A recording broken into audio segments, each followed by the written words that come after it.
I don't think it really changes my opinion too much on them. I knew the Patriots were going to come back to earth at some point. I thought they would be a lot more competitive tonight. I had the +6.5, and obviously that didn't work out. But they don't have a great offensive line. They don't have a lot of skill players. They can't force the ball down the field. So when they fall down from behind, when they go down by a couple scores there and they can't throw, they're going to look bad. Defensively, they didn't look great tonight, but the defense was on the field so much, it's hard to say that it's not a good unit. When you look at the New York Jets, Aaron Rodgers was fantastic tonight. They looked the part, but they're also playing against the Patriots team, again, that can't stretch the ball down the field. So nothing really changed for me. I mean, the Patriots are just not that good of a team. I think the Jets are going to be okay this season, obviously, and they looked good tonight. But when they get against legit competition, that's when the right time is to judge them. Yeah, because Florida's not good. So when I saw the spread for this game, I was a little shocked. But Mississippi State's a very, very bad football team, so we have to keep that in mind. And nothing surprises me with Florida. I mean, if they walked into Mississippi State and found a way to lose this game, it's just the Florida Gators. You can't take anything from that. But I am going to be on Florida -6 here. The Bulldogs have the worst rushing offense in the SEC at 97 yards per game. They have the 5th worst passing offense in the conference as well. And then on defense, they're even worse. They allow the 3rd most points per game. Florida's 2nd worst in the SEC, but the difference in strength of schedule is wild. Florida's played Miami, Samford, and then Texas A&M. So throw Samford out. But A&M and Miami, 2 very good teams. Mississippi State's played Arizona State and Toledo. They were beaten 41-17 by Toledo in a game where they were a 10.5-point favorite coming into that one. So it was not a pretty one there. I expect them to come out on fire after that loss. Obviously, they're going to be fired up. But even though Florida's a team that doesn't know who their starting quarterback is, they lack talent. They lack a lot of energy as well. They should have a ton of success against Mississippi State here. I mean, the Bulldogs averaging 213 rushing yards per game. You just can't win in the SEC doing that. So I will be on Florida -6 here, even though they are on the road. So I'm going to be on the Huskies in this football game. You look at the home field advantage. I think there's going to be about 10 people in the crowd at Rentschler Field. So I'm glad you beat me to it. Yeah, I mean, you can't really get behind them there. But I got a little faith in UConn after last week against Duke. They battled back. They played hard in that game. And I've been pushing the over 4.5 win total for UConn. So probably every time I get the chance to come on your show, Joe, and talk about UConn, I'm going to do it here. They're not a consistent football team, but they do play hard. And now they're starting to get into a stretch where they can win games. They got 6 home games coming up here. 5 of them are winnable. So it's unprecedented to get 6 home games on your schedule, 7 overall in the season, and then have 5 where they're winnable. So I'm really confident in UConn coming to this one. Nick Evers looked good against Duke running the football. The Huskies are starting to get that run game going with Cam Edwards as well, and they have some really nice talent there. UConn's gotten smacked around by FAU in the past. However, I think they're just slightly better than FAU in pretty much every part of the game. Cam Fancher for FAU, quarterback who's not going to beat you a lot in this one. He's more of a guy who is going to take a step back and allow his teammates to work for him. He has a 22 QBR, which is 121st in the nation, 2 touchdowns, 3 picks to start the year. And again, I think UConn's a little better in every area of the game. This is one that they desperately need, and they should have some momentum and confidence coming off the game against Duke, where they were in a position to win that one. I'd say 5 minutes and a few plays more, they win that football game. Now, I do think it's warranted that Tennessee's a touchdown favorite in this football game. They're very good. My one fear with laying the 7 points is just because the world is on Tennessee right now. I think it's like 85, 90% of the bets and money pretty much. I saw 95 at one book earlier today.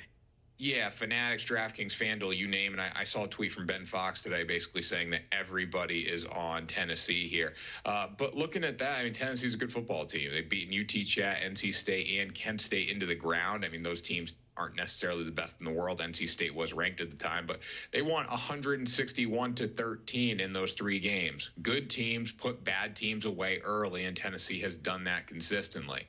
Oklahoma, good team as well. They've beaten Temple, Houston, and Tulane. The Houston game was pretty close.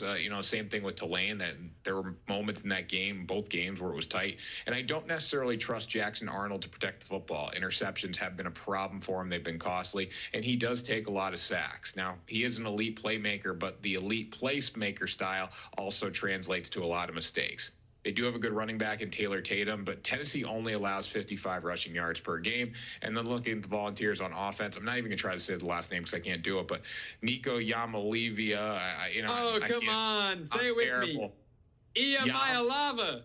Ia Lava. Now, Nico, I usually just call him Nico, but he is one of the best quarterbacks in the country already. And as he progresses, he is going to be one of the best quarterbacks in the country. What he's been able to do in 4 career starts is unbelievable. Undefeated, 2-0 against ranked opponents. This is the first road start for him, which I am a little concerned about, but he's a guy that can handle the pressure. Been very efficient, throwing for 698 yards in 3 games this season. So I'm going to be on Tennessee here, and hopefully I can learn how to say his last name by the end of the game. Yeah, you hate to see that for Davis Warren, too, after beating cancer and, his story and all that. But it needed to happen. He wasn't getting the job done there. And I don't have a lot of faith in Alex Orji coming into this one. He's not going to transform this Michigan offense into a juggernaut. That's just not how they've played football this year. They have turned the ball over a lot when Davis Warren was playing quarterback, and we might get a little more of a uptick there and some help not turning it over. But overall, we can't trust Michigan to score in this game, even against the USC defense that is not great. I'm going to be on the under of 44.5 points in this one, though, and USC can run up the score. I mean, they're averaging 37 points per game here, but we're only seeing the total at 44.5. I think the Big Ten physicality is going to hit USC in this one. This is going to be the game where they say, welcome to the Big Ten. And I do think they find a way to win this football game. But at the same time, too, when you're looking at scoring points, they're going to be hard to come by. Miller Moss has been very good this season for them, throwing for 607 yards, 2 touchdowns in 2 games. They're coming off the bye week. But Michigan's defense, statistically, they're not great, but they have studs all over the field. Texas beat them up a little bit, but Texas can handle that physicality. The same does not go for USC in this one. So even though USC has a bottom 3rd defense in the Big Ten, I don't see Michigan scoring a lot. I can't trust the new quarterback coming in, and then I don't really trust USC to score against a good Michigan defense on the road. Yeah, it's wild what college football's come to. Every time you see a guy who's been in college for like 9 years, you always question how that is legal. But again, it's legal in today's world. So as long as they're not hitting on freshmen, man. Yeah, there you go. There you go. Bears versus Colts will go under 43.5 points in this one. The Bears allowed 7 sacks this week or last week for 40 yards of loss against the Texans. It's very hard, though, to judge Caleb Williams after how he's played this season because he has no protection. And in turn, that doesn't allow for any points to be scored. The Colts don't have the same defensive talent as the Texans, but they do have some playmakers. They've done an excellent job limiting the explosive plays. They rank 7th in the Cold Hard Football Facts proprietary stats when it comes to bendability. But on offense, they have a quarterback who is quickly becoming the king of turnovers in Anthony Richardson. Joe, I don't know about you, but I don't know why the hype is so high on Anthony Richardson from a betting and a fantasy standpoint. I know he scores a lot. I know he can run the football. However, he turns the ball over a lot, and that doesn't lead to consistent scoring drives here. So another reason to be on the under. The big throws he made against Houston in the opener were amazing, but again, the basic quick plays that he needs to make as an NFL quarterback, he wasn't able to do. So 2 young quarterbacks here, 2 defenses that are playing very hard. I think the under is a viable betting option. Lions minus the field goal here. I mean, Detroit was embarrassed last week by the Tampa Bay Buccaneers. Jared Goff threw the ball 55 times for 307 yards, and the team only scored 16 points. So just that alone should tell you how inefficient this offense was around the red zone. They were not able to punch it in. I believe they went down the red zone about 7 times, and I think they only had 1 touchdown. It was just a terrible, terrible performance by them. I expect the Lions to respond this week with a vengeance. Amon-Ra St. Brown looked really good last week with over 100 yards, and the offense just has too many playmakers to be quiet like this once again. If they would have converted in the red zone, they would have found a way to beat the Bucs. Now, Tampa Bay is a decent team, and they have an absolute dog at quarterback in Baker Mayfield. I don't want to take anything away from them, but the Lions are still a really good football team. I think they're going to show it this week, and this number has probably dropped down a little bit just because the Cardinals are playing well right now, and the Lions are coming off the loss. But Detroit's a much better team than Arizona here. Kyler Murray, 4 touchdowns, no picks this season, 100 yards rushing, 428 yards passing in 2 games. I think he's going to come back to earth a little bit. Marvin Harrison's tough to shut down, had the 2-touchdown week last week. But when you look at Arizona, the defense is still really, really bad. They rank 28th in defensive real quarterback rating, according to Cold Hard Football Facts, 28th in defensive passer rating as well. They don't shut down quarterbacks. They don't shut down the passing game. And I think the Lions' offense overall is going to overpower them. Don't get me wrong, Arizona's going to be able to score a little bit in this football game, but if Detroit just converts in the red zone, they should have no problem covering the field goal in this one. Yeah, and I think the biggest reason for that, Aiden Hutchinson coming off the edge, he's fantastic. And the Cardinals' offensive line has been, slightly shaky at times.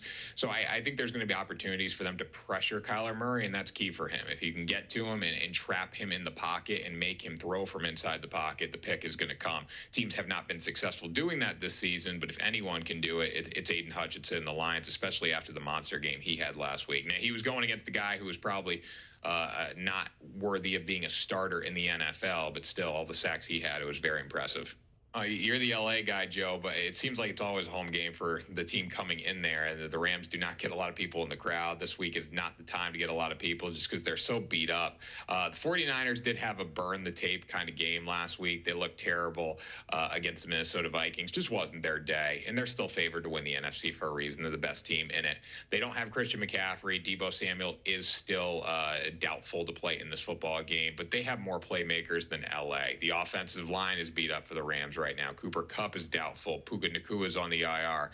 The Rams could barely generate any offense last week against the Cardinals defense that I just simply don't have a lot of respect for. So I would be laying the 6.5 here with the San Francisco 49ers. Brock Purdy is still a good quarterback. I know last week it didn't look right to him, and people are going to be jump down his throat because it didn't have Christian McCaffrey and didn't look comfortable, but he's still first in the NFL in passing yards with 550 this season. He's 8th in QBR. He was the last pick in the draft, and he's doing this kind of stuff. He's going to be just fine here.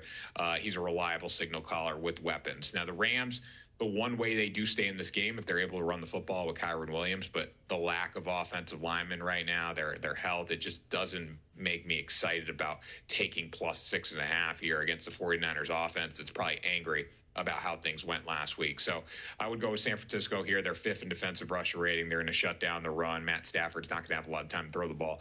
And the 49ers go on to win this game, I think, by 10+.